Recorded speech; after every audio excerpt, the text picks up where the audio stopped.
एकदा एका छोट्याशा गावात रमेश नावाचा शेतकरी राहत होता.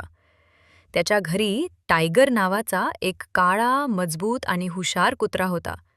टायगर रमेशचा खूप लाडका होता. तो घराचं, शेताचं आणि संपूर्ण कुटुंबाचं रक्षण करत असे.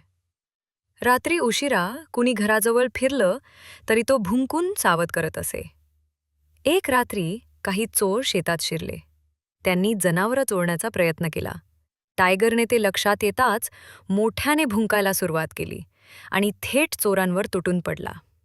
रमेश आणि गावकरी धावत आले. चोर पळून गेले, पण टायगर थोडासा जखमी झाला होता.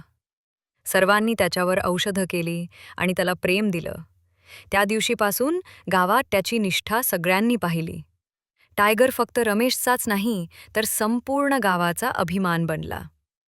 टायगरची ही गोष्ट खरी निष्ठा, शौर्य आणि प्रेमाचं प्रतीक ठरली.